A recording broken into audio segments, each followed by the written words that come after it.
Sahana Bhavatu Sahanao Bhunaktu Sahaviryam Karavavahai Tejasvinavadi Tamastu Mavit Vishavahai.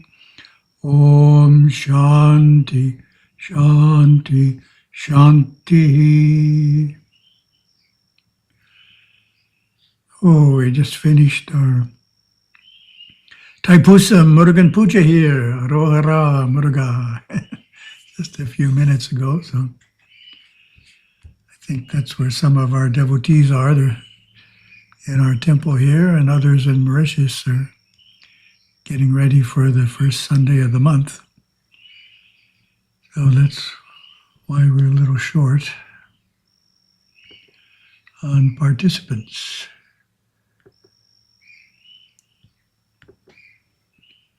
Okay, so we shared. We'll move this around.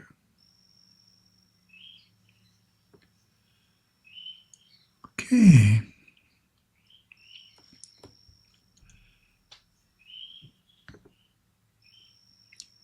And the first topic.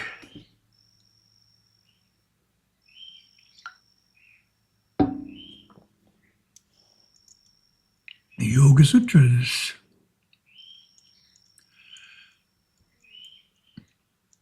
Still in chapter 1 here, up to verse 21.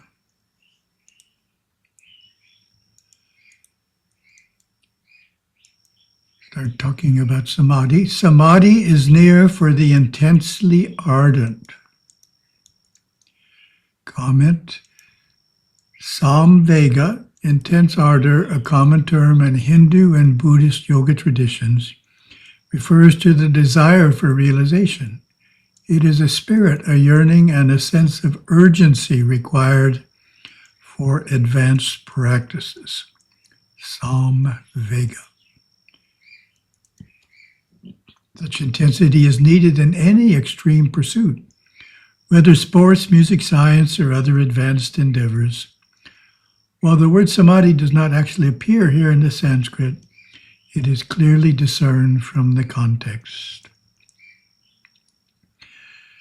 Beginning with Sutra 117, which introduces Samprajñata, and continuing through Sutra 118's discussion of Asamprajñata. We have included samadhi in the translation for clarity. Then we get Gurudeva's quote. Sitting in a state of real meditation, one must be more alive and alert than a tightrope walker, suspended without a net on a taut cable 300 feet above the earth. Do you suppose that this man is sleepy, that he allows his mind to wander? No, every muscle and sinew of his body, every thought, every feeling within him is absolutely under his control. It is the only way he can maintain the balance which keeps him from plunging to the earth beneath. He must be the master of himself, all the while seeking to identify with his pure soul being, not allowing attention to be pulled here and there, to the physical body, to outside sounds, to thoughts of the past, or to concerns about the future. Verse 22. Even among these, there is differentiation in degrees of ardor, whether mild, moderate, or extreme. Comment, as with any task or goal, the passion and energy involved is essential to its accomplishment. This is obvious in external matters and equally relevant to mystical yogic goals. Those who approach the great path with indifference and lassitude will advance slowly. Those who search enthusiastically will make swift progress. Those with passion will make the greatest strides and reach their spiritual goal early. And Gurudeva's quote. If you have attention and concentration, the other stages come automatically. But for self-realization, you have to really want it more than your life. For that deep samadhi, that's what it is. More than your life. The realization of the self beyond the rarefied areas of pure consciousness is more than your life. You have to want it more than your life. Verse 23. Or this is gained through devotion to Ishvara. My comment, this is gained is a reference to achieving asamprajñata samadhi. Vyasa explains, he's one of the major commentators of ancient times. Through a special kind of devotion called Ishvara Pranidhana, on the part of the devotee, Ishvara inclines towards him. It favors him with grace for fulfillment of his wish. From such grace, also a yogin obtains samadhi, and its result, the attainment of the state of liberation, becomes immanent.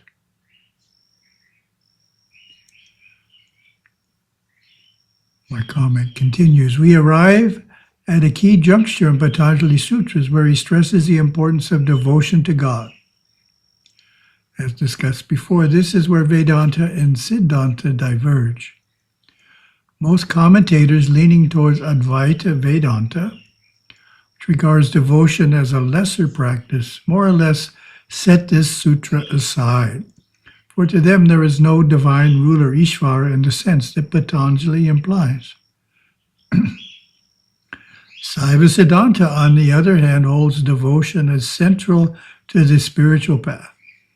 This pure love of God, the creator of all, the source of illumination. For Siddhantas, this devotion is not only a surrender of the heart, it is also the active worship of Shiva through puja and adoration, and the active pursuit of Shiva consciousness through sadhana and tapas. And Gurudeva's quote, someone once asked, they say true bhakti is giving your whole will, your whole being to God. If you do that, aren't you making yourself completely passive? Many think that the ultimate devotion, called prapatti in Sanskrit, means giving up their willpower, their independence, and their judgment for an attitude of now you direct me, for I no longer can direct myself. Because I no longer have free will, I gave it all away. This is a good argument against prapatti, to be sure, but a gross misinterpretation of the word, which is the very bedrock of spirituality. This is not the meaning of prapatti at all. The yoga of pure devotion is found at the beginning, the middle, and the end of the path. Merging with Shiva is more and more a deeply felt experiential reality when the soul gives of itself to Shiva inwardly and outwardly in unabashed devotion. Prapatti truly is the key that unlocks the love needed as merger increases as the years pass by, and as Satguru Yogaswami said, love pours forth to melt the very stones. So some additional material here. Translator Dr. Edwin Bryant, he's a modern translator, comments on this verse. Patanjali here states that the goal of yoga can be attained by the grace of God, Ishvara. In this sutra, the theistic element of the sutras is encountered for the first time. The theistic, or Ishvaravada, doctrine of Ishvara, element in Indic thought stretches back at least to the late Vedic period, unquote. Encyclopedia of Hinduism defines Ishvara Pranidhana as intense devotion to God and elaborates by saying, His grace is obtained by intense devotion, and this grace helps the seeker to attain samadhi. Patanjali repeats this idea in verse 245. The attainment of samadhi comes surrender to Ishvara. These two verses mean that effort and dedication can be amplified by the blessings or grace we receive due to our intense devotion to God. In other words, devotion to God opens an individual to receiving God's grace. And it's His grace that transforms you, or the blessings that transform you. It's a two-step process. The more devotion you have, the more you are open to grace, which moves you towards Samadhi. And it's His grace that transforms you, or the blessings that transform you. It's a two-step process. The more devotion you have, the more open you are to grace, which moves you towards Samadhi. So a little repetition there. I'll have to fix that. Verse 24. This is very interesting. Ishvara is a special Purusha soul, untouched by afflictions and karma with its results and residue.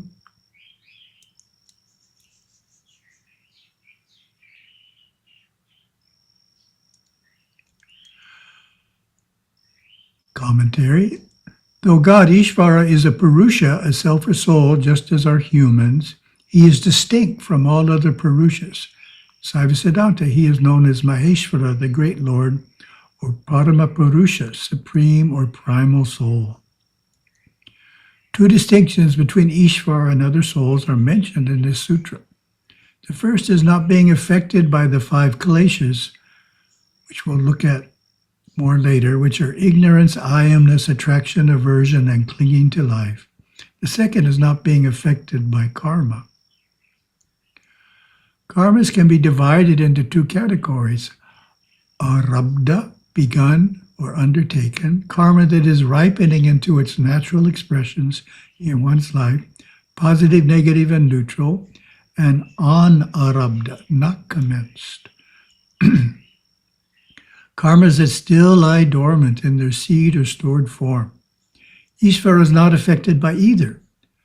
As Ishvara is untouched by karma and the kleshas, He exists eternally in a liberated state, serving as a guiding presence and source of inspiration on the yoga path. We could liken Patanjali's Ishvara to the primal soul in our Siva Siddhanta. Gurudeva elucidates, Parameshvara is the uncreated, ever-existent primal soul. Shiva Shakti, creator and supreme ruler of Mahadevas and beings of all 3 worlds. Our soul body is a nature of God Shiva, but is different from Him in that it is less resplendent than the primal soul and still evolving, while He is unevolutionary perfection. That's a nice phrase, unevolutionary perfection. Doesn't evolve. Already totally evolved. Always been totally evolved. And Gurudeva's quote. There is no place that Shiva is not, and He has yet another perfection, which is a golden body of light in the 3rd world, a perfect body in which He is our Lord and Creator, the most wonderful, loving, and perfect being we can imagine. In the temple, when we invoke God Shiva, He comes in this golden body of light and blesses the people. He can see you. He can hear your prayers. He has created all the souls on this planet and all other planets in our universe, our holy scriptures tell us. God Shiva is in all things and everywhere simultaneously at every point in time. And yet Shiva as Maheshvara, the divine dancer, Nataraja, has a body not unlike yours or mine, a body in which He can talk, a body in which He can think, a body in which He can see you and you can see Him, a body with legs, a body with arms. In this body He dances the eternal dance. I had a vision once of Shiva Nataraja dancing. I could hear the bells on His ankles. I could see His feet and legs. He is a beautiful dancer and He dances in the 3rd world. God Shiva is so close to us. Verse 25. In Him is the peerless source of omniscience. The sutra points out a further distinction between man and God, which is related to knowing. While the ordinary Purusha is in the process of evolving into lofty realms of superconsciousness, Ishvara rests in and is the source of all knowingness.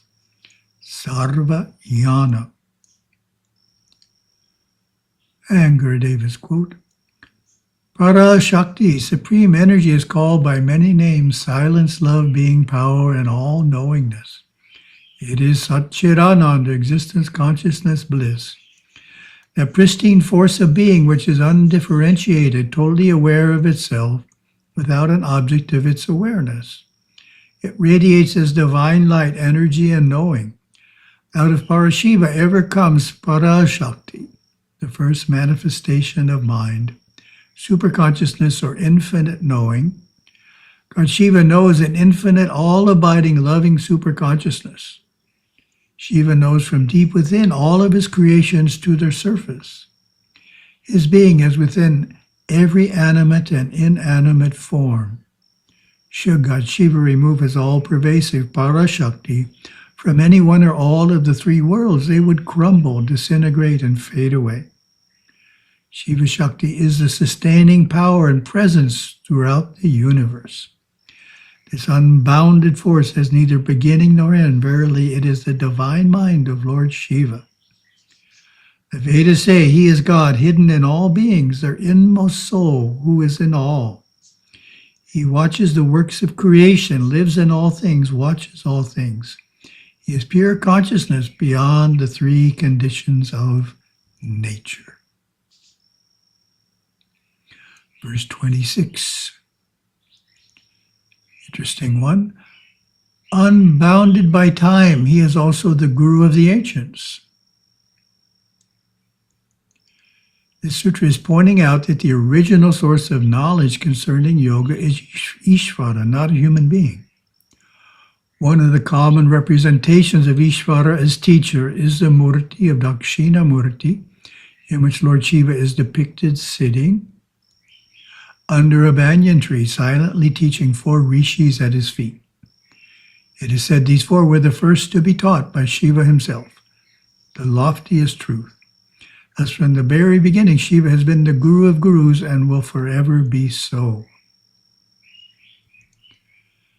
And Gurudeva's quote, between the Guru and Shishya, many threads are woven together, and finally we have a firm rope that cannot be pulled apart or destroyed, even by 2 people pulling against one another. It's a nice image. That is Sampradaya. That is Parampara. That is the magical power of the Nadas.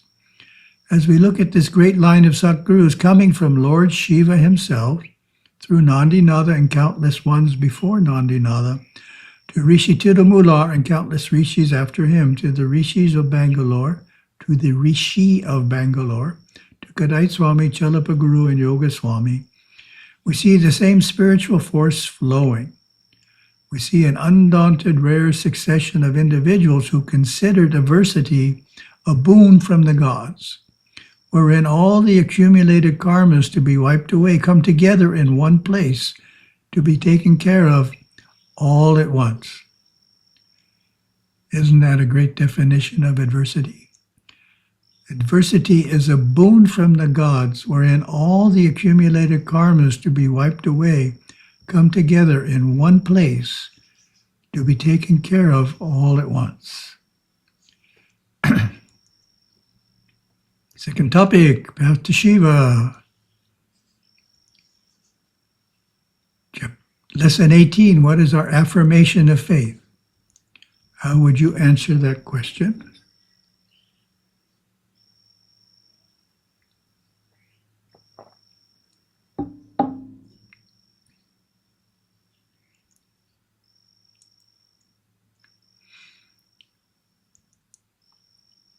Answer, God Shiva is immanent love and transcendent reality. That is our affirmation in English. Summarizes the beliefs and doctrines of the Saivite Hindu religion. Immanent means present throughout. Transcendent means beyond. By repeating this affirmation, we assert that God is both manifest and unmanifest. He is present throughout the world, and he also transcends it. He is personal divine love and impersonal reality. We repeat God Shiva's eminent love and transcendent reality when going to sleep and again while awakening. This statement brings us close to Shiva and prepares us for the day. In Tamil, it is Anbe Shivamayam Satyame Parashivam. Sanskrit language, give it a try here. Premaiva Shivamayas Satyam Eva Parashivaha. We can use it like a mantra and recite it 108 times. We can write it down 108 or 1,008 times as a sadhana. Repeating this affirmation, we impress our mind with the ultimate truths of our religion, so that these memories give us strength in times of distress, worldliness, or anxiety. It reminds us that God's eminent love projects and guides us. Through the day, it lifts our mind into useful thoughts and keeps us from harm's way. Reciting this affirmation draws us into Shiva consciousness. Other religions also have affirmations of faith. For example, Christians have the Apostles' Creed and Muslims have the Shahada. Followers treasure their affirmations, repeating them often individually or as a group. And we get our third topic questions sent into satsang@hindu.org. We can always use more questions. Some people ask why we should not go to the temple in shorts or sweatpants if God doesn't care what we wear. How would you answer that question?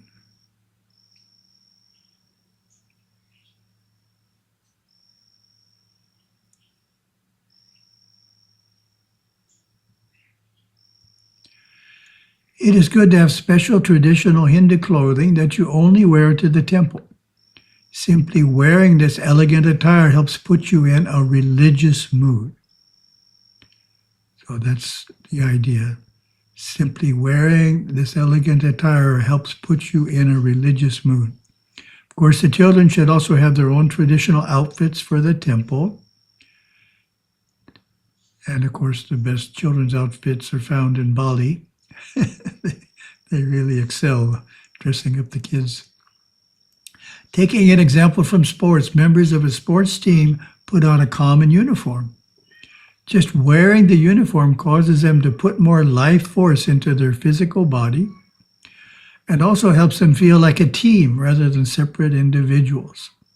So that's another example of how just wearing certain clothing changes our state of mind. Next question. What is the importance of going to the temple with the right attitude and to respect some temple etiquette? How would you answer that question?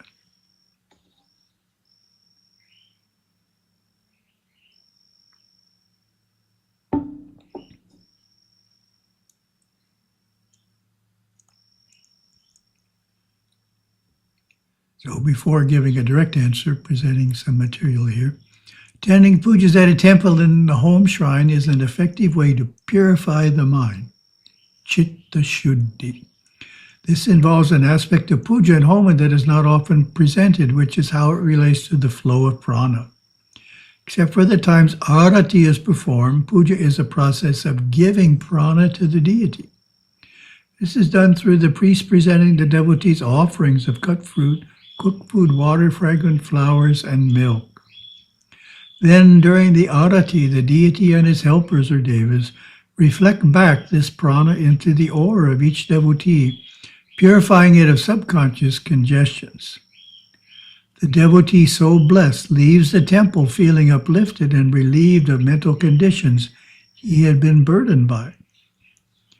Charyendra Puri Mahaswamiji of Kailas Ashram in Bengaluru visited us a few years ago. His three priests performed an elaborate home in Kadava temple with extra offerings of grains and woods. They brought suitcases of them, suitcases of grains and woods for the homa. Afterwards, he explained that Agni takes the offerings to the deity in a purified form, which is what we're talking about, for the deity to use in blessing those present. This purification can also happen at deeper levels. Gurudeva explains. Darshan coming from the great temples of our gods can change the patterns of karma dating back many past lives. Clearing and clarifying conditions that were created hundreds of years ago and are but seeds now waiting to manifest in the future. Through the grace of the gods, those seeds can be removed if the manifestation in the future will not enhance the evolution of the soul. So that's the idea that karma can actually be eliminated. Hard to do. You really have to put your heart and soul into worshiping at powerful temples, such as on pilgrimage, but it can destroy the karma totally. Normally, we just mitigate it. We lessen the negativity.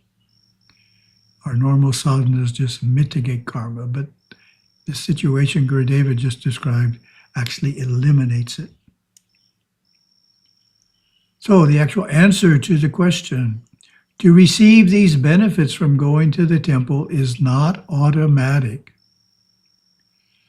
If you are standing in the temple with your mind on what you are going to eat afterwards, you won't receive these blessings. You need to follow the temple etiquette, focus on the worship, and be open to the subtle energies the puja generates to experience them. So following the etiquette and all is very helpful to actually experiencing these subtle energies. Thank you very much.